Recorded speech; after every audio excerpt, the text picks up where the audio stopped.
നമ്മുടെ മുകളിലുള്ള ഈ ആകാശത്ത് 5000 വർഷങ്ങൾക്ക് മുമ്പ് പ്രവചിച്ച ഒരു പ്രവചനം നിവൃത്തിയായി എന്നുള്ള കാര്യം നിങ്ങൾക്കറിയാവോ?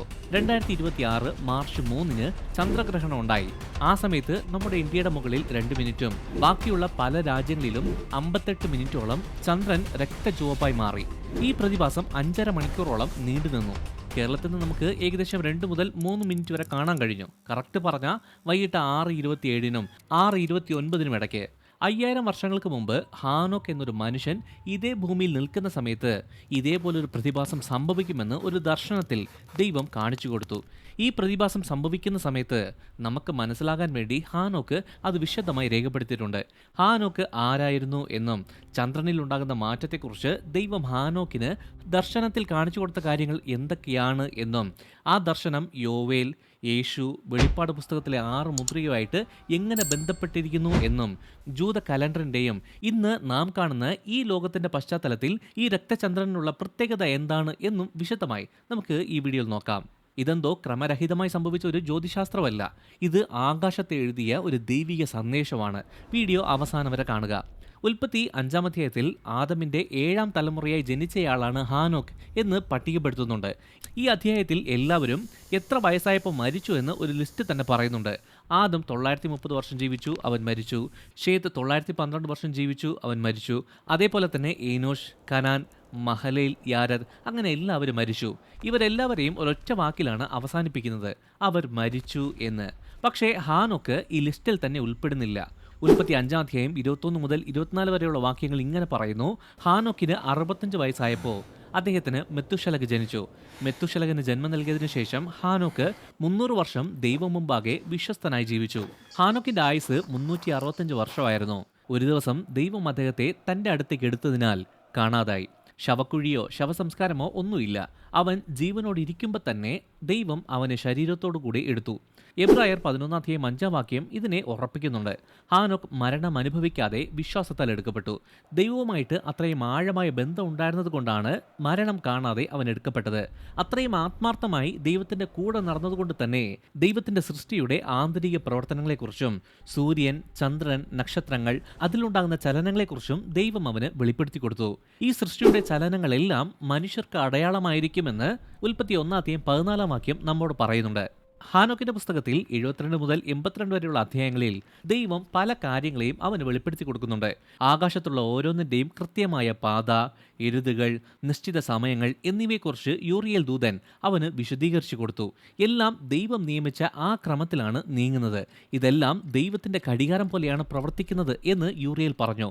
അതിനുശേഷം 80-ാം അധ്യായമായപ്പോൾ യൂറിയേൽ ദൂതന്റെ ശബ്ദം തന്നെ മാറി.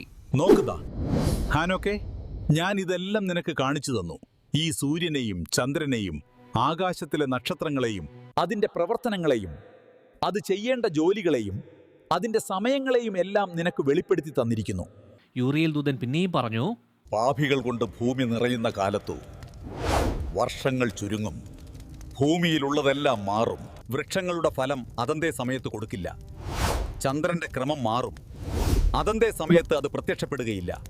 ചന്ദ്രന്റെ താളം തന്നെ മാറും, നിശ്ചിത കാലത്ത് അത് പ്രത്യക്ഷപ്പെടില്ല. ഭൂമിയിൽ പാപം കൊണ്ട് നിറയുന്ന സമയത്ത് സൃഷ്ടികളിൽ ഉണ്ടാകുന്ന മാറ്റത്തെക്കുറിച്ച് ദൈവം ഹാനോക്കിന് വെളിപ്പെടുത്തി. ദൂരദർശിനികൾ, അതായത് ടെലസ്കോപ്സും പ്ലാനറ്റിന്റെ കാര്യങ്ങളൊക്കെ ആളുകൾ പഠിക്കുന്നതിനും 5000 വർഷങ്ങൾക്ക് മുമ്പ് തന്നെ ഹാനോക്ക് ഇത് എഴുതി. ഹാനോക്ക് പറഞ്ഞ ഈ വാക്കുകൾക്ക് വേണ്ടത്ര ബഹുമാനം കിട്ടാത്തത് കൊണ്ട് തന്നെ അപ്പോസ്തലനായ യൂദ പുതിയ നിയമത്തിൽ അവനെക്കുറിച്ച് എടുത്തു പറയുന്നുണ്ട്. അങ്ങനെ ഹാനോക്കിന്റെ പ്രവചനം ആധികാരികമായി കണക്കാക്കപ്പെടുകയും ചെയ്യുന്നുണ്ട്. ഈ പുസ്തകത്തിന്റെ ശകലങ്ങൾ ചാവുകടൽ ചുരുളുകൾക്കിടയിൽ സംരക്ഷിക്കപ്പെട്ടിട്ടുണ്ട്. ഈ പ്രവാചകന്റെ വാക്കുകൾ സത്യമാണ്.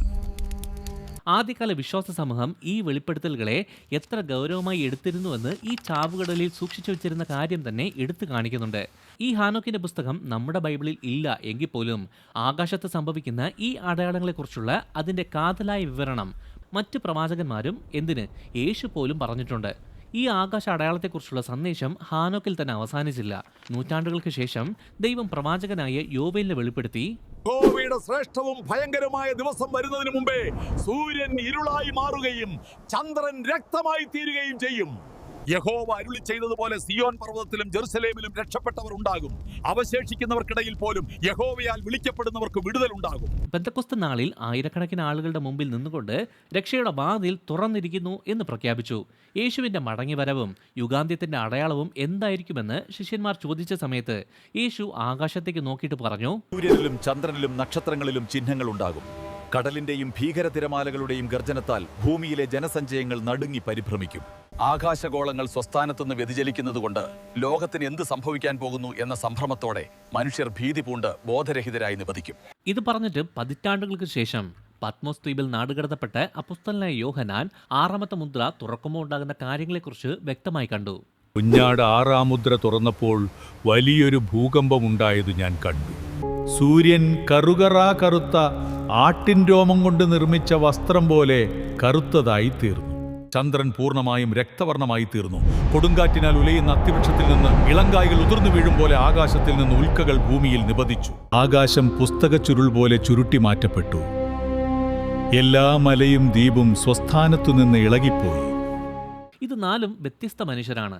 ജലപ്രളയത്തിനു മുമ്പുള്ള ഹാനോക്ക്, വിഭജിക്കപ്പെട്ട രാജ്യത്തിലുണ്ടായിരുന്ന യോവേൽ പ്രവാചകൻ, ഗലീലയിലെ യേശു, റോമ ഗവൺമെന്റിന്റെ പീഡനത്തിനിരയായ യോഹന്നാൻ, എല്ലാവരും ഒരേപോലെ ആകാശത്ത് ചന്ദ്രൻ രക്തം പോലെ ചുവപ്പായി മാറുമെന്ന് പറയുന്നുണ്ട്. ഈ പ്രവചനം 2026 മാർച്ച് 3 നമ്മുടെ കണ്ണ് കാണുന്ന രീതിയിൽ സംഭവിച്ചു. നിങ്ങളിൽ ചിലർ ചിന്തിക്കുമായിരിക്കും, ഈ രക്തചന്ദ്രനെ കുറിച്ച് മുമ്പ് തന്നെ കേട്ടിട്ടുണ്ടല്ലോ എന്ന്. അതെ, 2014-15 വർഷങ്ങളിൽ 4 പ്രാവശ്യം ജൂത തിരുനാൾ ദിവസങ്ങളിൽ തന്നെ രക്തചന്ദ്രൻ വന്നിട്ടുണ്ട്. ജ്യോതിശാസ്ത്രപരമായി ഒരു അപൂർവ യാഥാർത്ഥ്യമായിരുന്നു അത്. പക്ഷേ പിന്നീടുള്ള മാസങ്ങളിൽ ഈ പ്രവചിച്ച കാര്യങ്ങളൊന്നും അതാത് സമയങ്ങളിൽ നിറവേറിയില്ലായിരുന്നു. അതുകൊണ്ട് തന്നെ പല വിശ്വാസികളും നിരാശരായി. അത് ദൈവത്തിന് അബദ്ധം പറ്റിയതല്ല.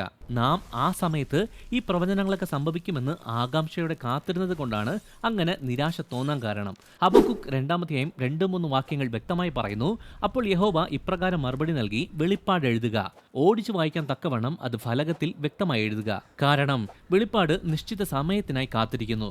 അത് അന്ത്യത്തെക്കുറിച്ച് സംസാരിക്കുന്നു. അത് തെറ്റുകയുമില്ല. താമസിച്ചാലും അതിനായി കാത്തിരിക്കുക. അത് നിശ്ചയമായും വരും, താമസിക്കുകയുമില്ല.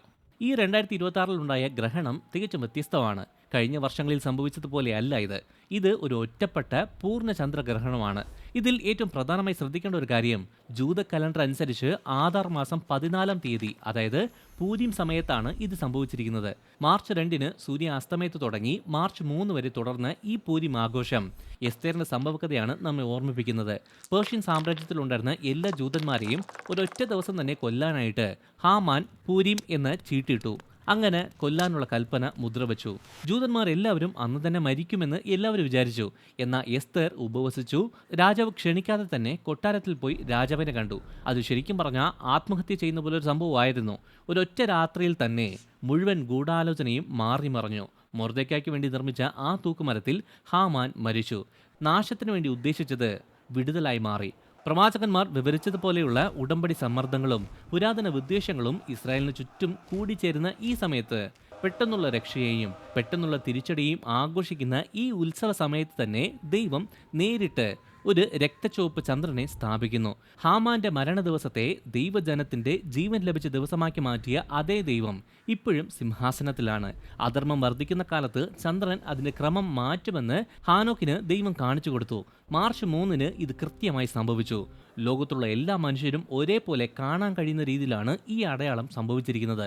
ഇത് എല്ലാവരെയും ഭയപ്പെടുത്താൻ വേണ്ടിയുള്ള ഒരു അടയാളമല്ല. ശരിക്കും പറഞ്ഞാൽ ശത്രുവിന്റെ തന്ത്രമാണ് ഭയം. പക്ഷേ നമുക്ക് വ്യക്തതയും നാം തയ്യാറാകാനും വേണ്ടിയാണ് ഈ അടയാളം അയച്ചിരിക്കുന്നത്. 5000 വർഷങ്ങൾക്ക് മുമ്പ് ഹാനോക്കിന് ദർശനങ്ങൾ കാണിച്ച ദൈവം നാം ഈ പ്രവചന നിവൃത്തിയുടെ കാലത്ത് പേടിച്ച് ആ ന്യായവിധിയിൽ അകപ്പെടാതിരിക്കാൻ അതേ ദൈവം യേശുക്രിസ്തുവിനെ ഈ ഭൂമിയിലേക്ക് അയച്ചു. നമ്മുടെ പാപങ്ങളെ അദ്ദേഹം ചുമന്നു. ഉൽപ്പത്തി മുതൽ വെളിപ്പാട് വരെയുള്ള എല്ലാ ആകാശ അടയാളങ്ങളും യേശുവിലേക്കാണ് വിരൽ ചൂണ്ടുന്നത്. ചുരുൾ കൈവശമുള്ളവനും മുദ്ര തുറക്കാൻ യോഗ്യനായ യേശു ഒരു ദിവസം സകലത്തെയും പുതുതാക്കും. മരണം അവനെ തൊടാത്തവണ്ണം ഹാനോക്കിന് ദൈവമായി അത്രത്തോളം അടുപ്പമുണ്ടായിരുന്നു, അത്രത്തോളം ബന്ധമുണ്ടായിരുന്നു. യേശുവിൻ്റെ കൂടെ നടക്കാൻ ഈ അടയാളം നമ്മെ ഓർമ്മിപ്പിക്കുന്നു.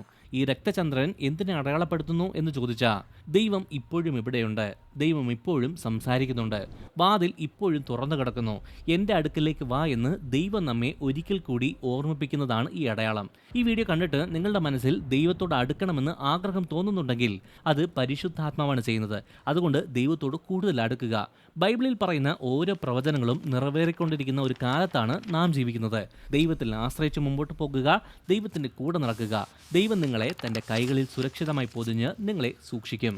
ഈ വീഡിയോയെക്കുറിച്ചുള്ള നിങ്ങളുടെ അഭിപ്രായം എന്താണ്? താഴെ കമൻറ്റ് ബോക്സിൽ അറിയിക്കുക. ഈ വീഡിയോ ഇഷ്ടമായി ലൈക്ക് ചെയ്യുക, ഈ ചാനൽ സബ്സ്ക്രൈബ് ചെയ്യുക. നിങ്ങൾ ദൈവത്താൽ അനുഗ്രഹിക്കപ്പെട്ടവർ.